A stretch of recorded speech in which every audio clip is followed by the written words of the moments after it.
So now we are going to start with section 10.3, which is on infinite series. The rest of the chapter is actually on series, and it is the most important component from now onwards till the end of the semester. So infinite series is something that's written as follows. So first thing is to distinguish between a sequence and a series. So a sequence was nothing but a list of numbers A1, A2, A3, and so on. Whereas now we are interested in studying series, where the sum starts from 1 to infinity, and this would be A1 plus A2 plus A3 and adding on forever. So notice there's a big difference between the two ideas, and a lot of students do not make this distinction. Sequence is nothing but a collection of points that go on forever, whereas a series is something that you are adding on, and it adds up to either a number or it adds up to infinity. So let's see this point obviously in greater detail. So the best way to do it is to study two very classical series, and they have some very interesting properties that will help us explain what we are trying to do here. So the first one is a series of terms which are 1 over k. So if you write it out, you get 1 plus half plus 1/3 plus and so on. And the other one is also a series which is 1 over k squared. So that means 1 plus 1 over 2 squared, which means basically 1 plus 1/4 plus 3 squared, that means 1/9, then plus, and so on and so on. So here's the first thing to notice, that in each case we are adding positive quantities forever. So we are adding a positive number forever. So hence what should we expect? So we should expect the sum, that means the value of this series, which we sometimes also call the limit of the series, but the most popular phrase is the sum. So what should be the sum? If you are adding positive quantities forever, you should expect it to add up to infinite. So you would say, okay, the first one should add up to infinity, the second one should also add up to infinity. But something interesting happens. The first series, this one, in fact does add up to infinity. So in other words, if you keep adding these up, these will add up to infinity. And when that happens, we say that a series diverges.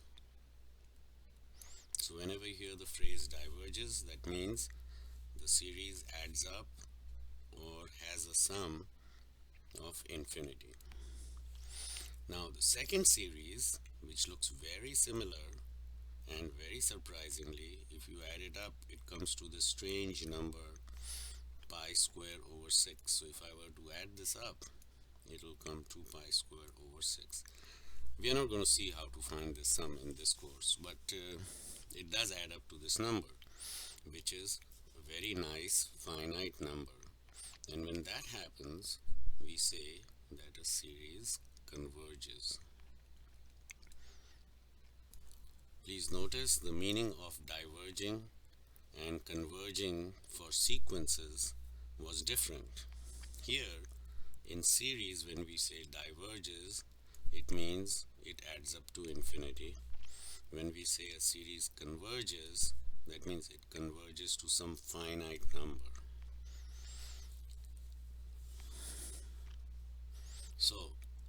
even though positive terms are being added forever, some series diverge and some converge. So obviously, once we are given a series, we are interested in finding the following. So we want to know if the series diverges, or on the other hand, if the series converges. Now, if possible, then we would like to know what is the sum. So if it converges, you would like to know, hey, what does it sum up to? Like, is it like sum is 5 or 10 or some nice number? But this is something that is possible only in very rare situations. So being able to come up with exactly what it adds up to is quite rare. We will see some types of series where we can find the sum. But before we go further, we have to look at the connection between series and sequences. So now we are going to define the concept of convergence and divergence of a series through sequences in a very neat way.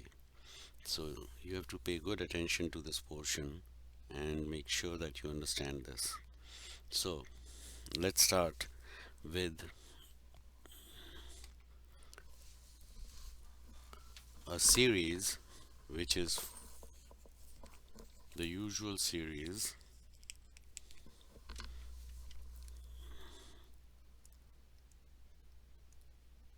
sum of k starting from 1 to infinity. Now we don't have to keep saying this all the time. Most of the time the series starts at 1 and obviously goes on till infinity. Some series do start at 0. We'll come to that very soon.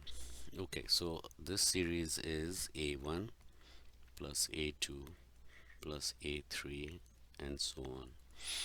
Now if you consider these elements alone, then that forms a sequence.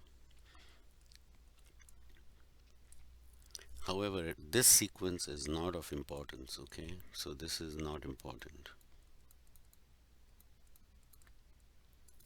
What we are going to do is we are going to form a special sequence which is called the sequence of partial sums, and this would be called Sn, and that is associated with the series as follows. So I'm going to make a new sequence. So I'll say the first element of the sequence S1 is the very first guy of the series. The second term of this sequence is the sum of the first two terms, a1 plus a2. Then the third one would be a1 plus a2 plus a3 and so on. So this sequence that I am forming is called the sequence of partial sums. So Sn would be a1 plus a2 and we will sum on till an. So what is this? So this is summation k going from 1 to n of ak. So this is exactly what he's saying here. So now notice one thing. The first thing to notice is that our original infinite series that we are interested in, which is from 1 to infinity, is simply limit n going to infinity summation k going from 1 to n of ak. Notice that as n goes to infinity, that means this goes to infinity, so that means you are adding up all the way till infinity. But what is this? This is my Sn right up here.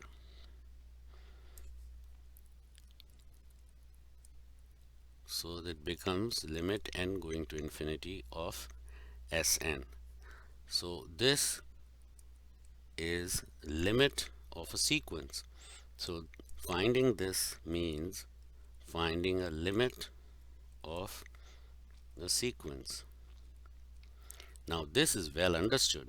This is well understood from our previous sections, and we know how to find it.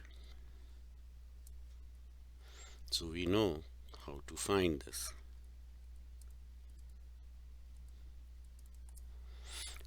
So that way we can find what the value of or the sum of this infinite series is going to be. This will be the limit of this sequence. So that's exactly what he's explaining here, that the limit is suppose equal to L. So if the sequence of partial sums diverges, that means if this sum is infinity, then the infinite series diverges. Otherwise, the limit L, the infinite series, converges, and we say that it has a limit.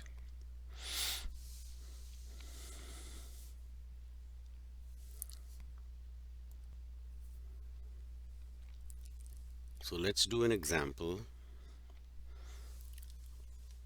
of finding the sequence of partial sums for this particular infinite series. So we are going to construct the sequence Sn. So let's start. First thing to notice is that ak is 1 over 2 raised to the power k minus 1. So that comes from here. So let's start S1. The first element of this sequence is just the first of the term of the series. So that's just A1, and that would be 1. Now let's keep adding these guys and see what we get. So the value would be 1. So S1 is 1. S2 is obviously A1 plus A2, which means 1 plus half, and if you add 1 and half, you're going to get 2 minus half. So this is 1 half. But there is a reason why I'm writing it as 2 minus half. You will see it in a minute. So let's go to the third term. So that would be 1 plus half plus 1/4. Now if you add them up, you're going to get 7 over 4. But 7 over 4 could also be written as 2 minus 1/4, because 2 minus 1/4 is 7 over 4. Let's find one more, S4. That will be 1 plus half plus 1/4 plus 1/8. And if you add them up, you're going to get 15 over 8. Now this can be written as 2 minus 1/8. Okay, now there is a pattern here. What is 2 minus half? 2 minus half is 2 minus 1 over 2 raised to the power 1. What is 2 minus half? It's 2 minus 1 over 2 squared. What is 2 minus 1/8? It's 2 minus 1 over 2 cube. So if you observe this pattern, we can write down S of n. Now notice S4 is 2 minus 1 over 2 cube. So you can sort of guess that Sn must be 2 minus 1 over 2 raised to the power n minus 1. See, when it was 4, S4, the exponent was 3. When it was S3, the exponent was 2. So when it's n, the exponent would be n minus 1. So that's pretty neat, because now if we want to find the sum for our series, the given series, we know that this would be limit n going to infinity of Sn. Remember, we just saw it earlier on here. So if I can find the limit of this nth term, this guy, then I can find this sum that I'm looking for. So that means it's limit n going to infinity of 2 minus 1 over 2 raised to the power n minus 1. But that's very simple. It's just simply 2 minus 0, because as n goes to infinity, this guy goes to 0. So that means the sum is 2. So therefore, the series converges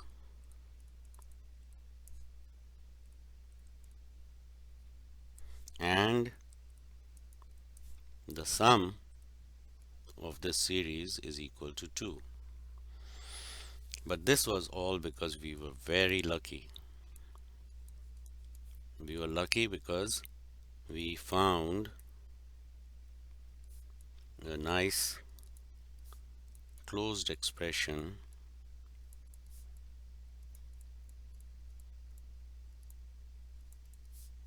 for Sn, and that's very rare.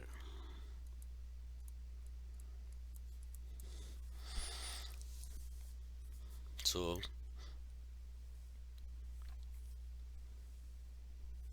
the above example worked because we were lucky enough to find this sum.